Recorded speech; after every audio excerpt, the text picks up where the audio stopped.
신앙생활을 하다 보면 종종 누군가 시험 들었다라는 말을 들을 때가 있습니다. 목회자의 실망스러운 언행 때문에 시험에 드는 성도님도 있고, 교회 내에 돈 문제 때문에 시험에 드는 성도님도 있습니다. 아니면 특별한 기도 제목을 놓고 기도했는데 원하는 결과를 얻지 못해서 시험에 드는 성도님도 있고, 교우 관계 중에 서운한 감정이 생겨서, 속된 말로 삐져서 시험에 드는 성도님도 있습니다. 그러고 보면 우리는 시험이라는 말을 우리의 마음이 상처받았을 때 많이 사용하는 것 같아요.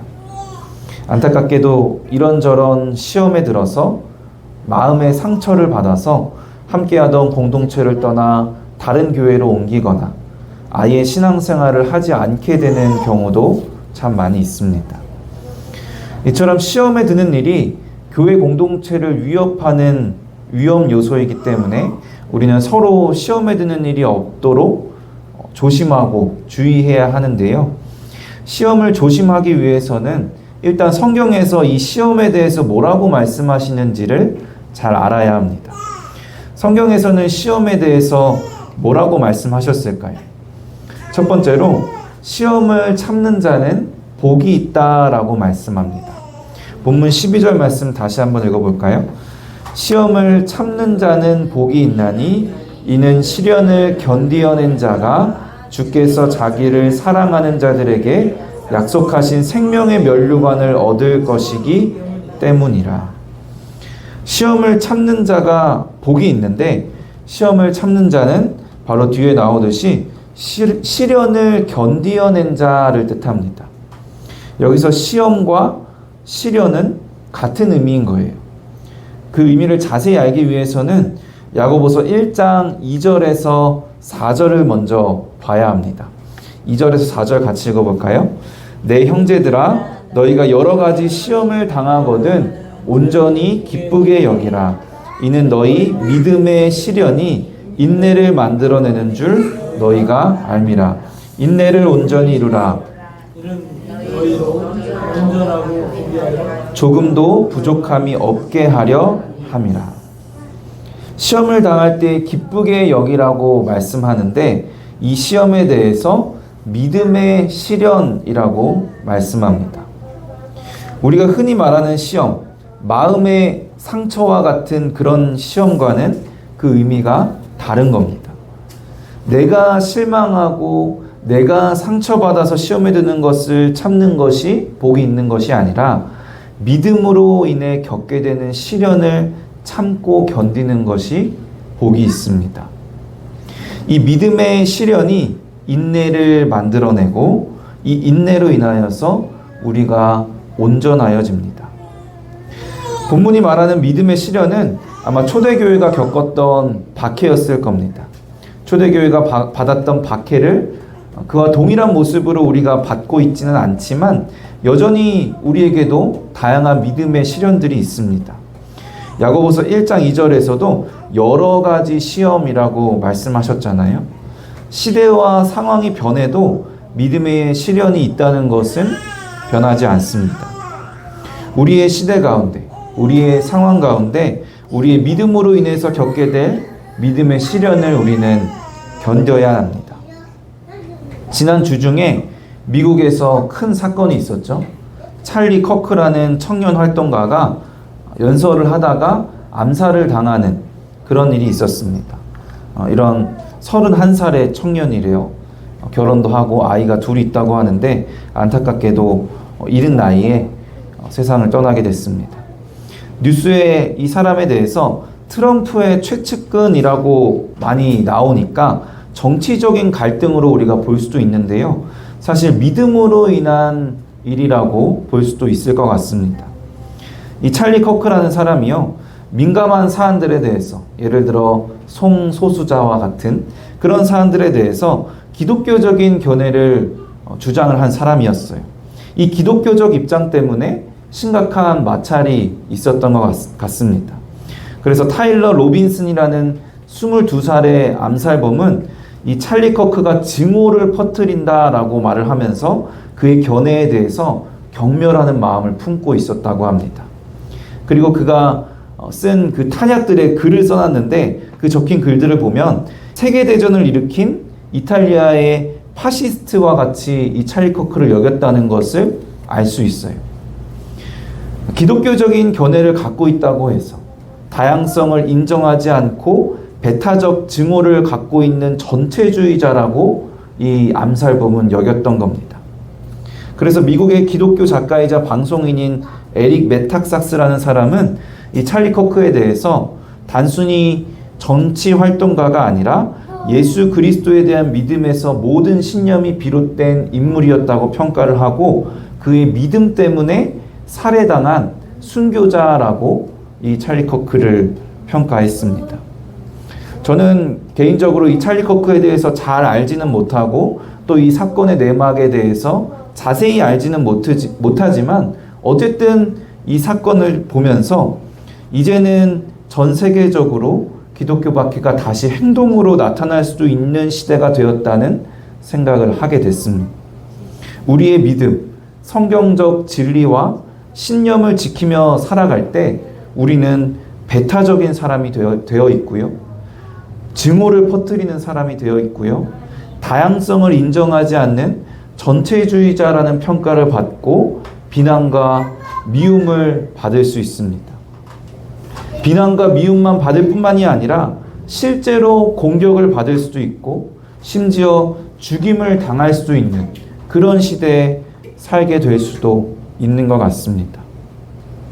어떤 모양의 시련이든 우리가 믿음으로 인한 시련이라면 참고 견디는 자에게 복이 있는 줄로 믿습니다. 참고 견디는 자에게 복이 있다고 하니까 버티는 것도 능력이다라는 말이 떠오르기도 하는데요.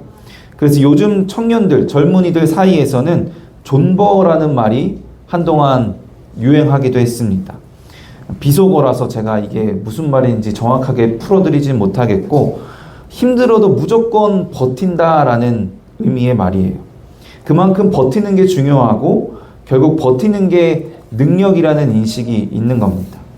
그래서 시련을 참고 견디라는 말씀을 우리가 이 세상의 인식처럼 잘못 이해를 하게 되면 무조건 이 믿음의 시련을 참고 견뎌야 된다라는 소극적 의미로 이해할 수도 있어요.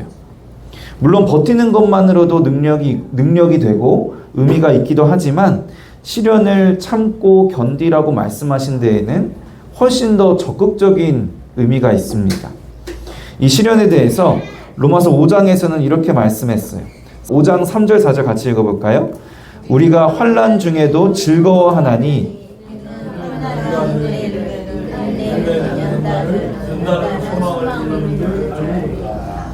단순히 버티기만 하는 소극적인 의미가 아니라 시련이 인내를 이루고 인내가 연단을 이루고 연단이 소망을 이루기 때문에 그 소망을 바라보고 시련을 즐거워한다는 거예요.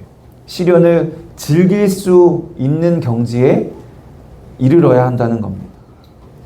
시험을 당하거든 온전히 기쁘게 여기라는 야고보서 1장 2절의 말씀, 시련이 인내를 만들어낸다는 야고보서 1장 3절의 말씀, 그리고 시련을 견디어낸 자가 약속하신 생명의 면류관을 얻기 때문에 복이 있다는 오늘 본문 12절의 말씀과 이 로마서가 같은 말씀을 하고 있는 겁니다.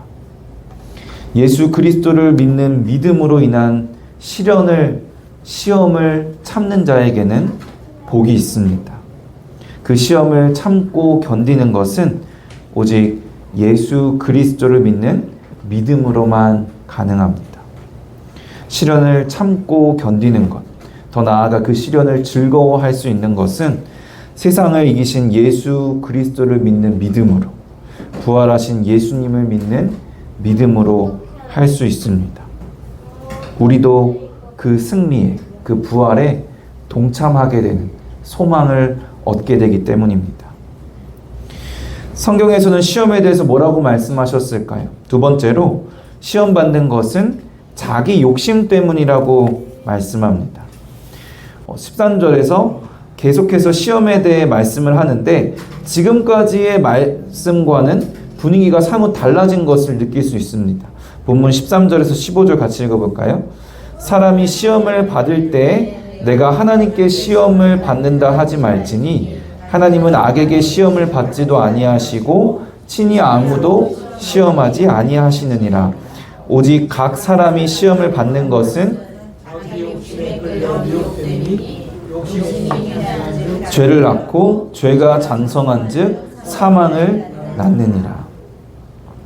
하나님께서는 아무도 시험하지 아니하시니 시험을 받을 때 하나님께 시험을 받는다고 말하지 말라고 말씀합니다. 오히려 시험을 받는 것이 자기 욕심 때문이라고 하시는데, 분명히 조금 전까지는 시험을 참는 자에게는 복이 있다고 말씀하고 시험을 당할 때 온전히 기쁘게 여기라고 하셨었는데 분위기가 완전 달라졌죠. 그래서 조금 혼란스러우실 수도 있는데, 사실 조금 전까지 말했던 시험과 13절에서 말하는 시험이 다른 뜻이라는 것을 우리가 알아야 합니다. 조금 전까지의 시험은 믿음의 시련이었는데요, 여기서 말하고 있는 시험은 죄의 유혹을 뜻합니다. 죄의 유혹에 빠질 때, 혹은 그 유혹에 넘어가서 죄를 지을 때 하나님을 탓하며 죄의 책임을 하나님께 전가하지 말라는 말씀입니다. 우리가 살면서 겪는 모든 어려움들, 모든 시험들을 우리는 다 믿음의 시련이라고, 하나님께 시험받는다고 여기는 경향이 있어요. 하지만 분명히 우리가 겪는 시험에도, 우리가 겪는 어려움에도 종류가 있습니다. 예수 그리스도를 믿는 믿음으로 인한 시련이 있고요, 나의 욕심으로 인한 죄의 유혹이 있습니다. 잘 생각해 보면 우리가 겪는 시험들은요, 대부분이 믿음의 시련이 아니라 죄의 유혹들인 것 같아요. 내가 즐거워하며 참아야 하고 인내를 만들어내고 생명의 면류관에 대한 소망을 얻게 하는 그 믿음의 시련이 아니라 내 욕심에 이끌려 미혹되어 빠지게 되는 그런 시험들이 훨씬 더 많습니다. 설교를 시작하면서 마음의 상처를 받았을 때 시험 들었다라는 말을 많이 쓴다고 말씀을 드렸는데요, 그 경우를 생각해 봐도 누가 시험 들었다라고 하는 것은 믿음의 시련이 아니라 죄의 유혹입니다. 내 생각대로 돼야 하고 내 마음에 들어야 되고 내 기준을 만족해야 하는 나의 욕심으로 인한 시험들인 거예요. 내가 나의 욕심으로 인해서 그 시험에 빠졌는데도 불구하고 우리는 내 문제라고 생각하지 않아요. 저 사람이 문제라고 남을 탓하게 되고, 더 나아가서 하나님을 탓하게 됩니다. 하나님이 나를 시험하신다면서, 하나님이 나를 실망시키셨다면서 교회를 옮기거나 아예 교회를 떠나버리곤 합니다. 이처럼 나의 악함과 나의 연약함과 나의 죄를 하나님 앞에서 시인하고 회개하지 않고 오히려 하나님께 책임을 돌리는 것은 죄에 죄를 더하는 어리석음일 수밖에 없습니다. 이 죄의 유혹의 원인은요, 본문 14절 말씀처럼 자기 욕심에 있습니다. 크든 작든, 이런 형태든 저런 형태든 우리 마음에는 수많은 욕심들이 있어요. 그 욕심이 돈에 대한 욕심일 수도 있고요, 나의 자존심으로 인한 욕심일 수도 있고요, 나의 자아로 인한 욕심일 수도 있습니다. 이런 욕심이 모든 죄악의 근원이라고 할 수 있습니다. 이 죄는요, 하나님께서 우리에게 주시는 것이 아니라 우리 안에 있는 그 욕심이 죄를 낳게 되는 거예요. 그리고 그 죄가 사망을 낳습니다. 우리가 매일 겪는 시험, 죄의 유혹과 이 죄로 인한 사망은 하나님으로부터 나오는 것이 아니라 우리에게서 나오는 것입니다. 그러면 하나님께로부터 오는 것은 무엇일까요? 야고보서 1장 17절 같이 한번 읽어볼까요?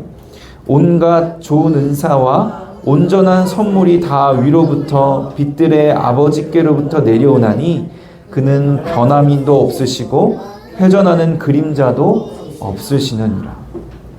하나님께서는 우리에게 죄와 시험을 주신 것이 아니라 온갖 좋은 은사와 온전한 선물을 주셨습니다.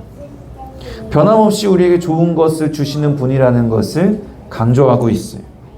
그리고 그 좋은 은사와 온전한 선물의 정점이 무엇인지 1장 18절에서 말씀합니다. 그가 그 피조물 중에 우리로 한 첫 열매가 되게 하시려고 자기의 뜻을 따라 진리의 말씀으로 우리를 낳으셨느니라. 우리를 구원하시고 우리를 하나님의 자녀로 삼으신 것이, 우리를 첫 열매가 되게 하신 것이 가장 좋은 은사요, 하나님의 온전한 선물입니다. 여러분, 나에게로부터 나오는 것은 무엇입니까? 죄의 유혹에 빠져 미혹되게 하는 욕심입니다. 우리가 낳는 이 욕심이 죄를 낳고 죄가 장성하여 사망을 낳습니다. 결국 우리가 낳을 수 있는 것은 사망인 거예요. 그런데 하나님께로부터 오는 것은 무엇입니까? 온갖 좋은 은사와 온전한 선물입니다. 우리가 첫 열매가 되게 하셔서 하나님은 진리의 말씀으로 우리를 새로운 생명으로 다시 태어나게 낳으셨습니다. 그러니까 우리는 누구를 의지해야 할까요? 나를 의지할 때 내가 낳을 수 있는 것은 사망이지만, 하나님을 의지할 때 하나님으로부터 받는 것은 새로운 생명이에요. 그러니까 우리가 누구를 의지해야 한다는 것은 너무나 명백하게 답이 정해져 있습니다. 사랑하는 성도 여러분, 우리가 당하는 시험에는 두 가지 시험이 있습니다. 하나는 하나님을 의지할 때 당하게 되는 시험입니다. 바로 예수 그리스도를 믿는 믿음으로 인한 시련이에요. 이 믿음의 시련을 참는 자는 복이 있습니다. 믿음의 시련은 인내를 이루고, 인내는 연단을 소망을 이룹니다. 그래서 믿음의 시련을 당할 때 우리는 온전히 기쁘게 여기고 더 나아가 즐거워할 수가 있어요. 이 믿음의 시련을 통해 우리가 온전해지고 약속하신 생명의 면류관을 얻기 때문입니다. 다른 하나는 나를 의지할 때 당하게 되는 시험입니다. 바로 나의 죄로 인해 빠지게 되는 죄의 유혹이에요. 이것도 하나님으로부터 오는 시험이라고, 하나님에게 책임을 넘기고 싶겠지만 이것은 하나님으로부터 오는 것이 아니라 나로부터 나오는 것, 나의 욕심에 끌려 미혹되기 때문입니다. 이 나의 욕심이 죄를 낳고 죄가 장성한 즉 사망을 낳습니다. 여러분들이 당하는 시험은 어떤 종류의 시험인가요? 나를 의지함으로 죄의 유혹에 빠지는 것이 아니라 하나님이 주시는 온전한 선물, 새로운 생명을 소망함으로 예수 그리스도를 믿는 믿음의 시련을 당하는 우리가 되기를 소망합니다. 더 나아가서 그 믿음의 시련을 기쁨과 즐거움으로 참고 견뎌서 하나님이 주시는 복을 누리는 저 여러분이 되시기를 주님의 이름으로 간절히 축원합니다.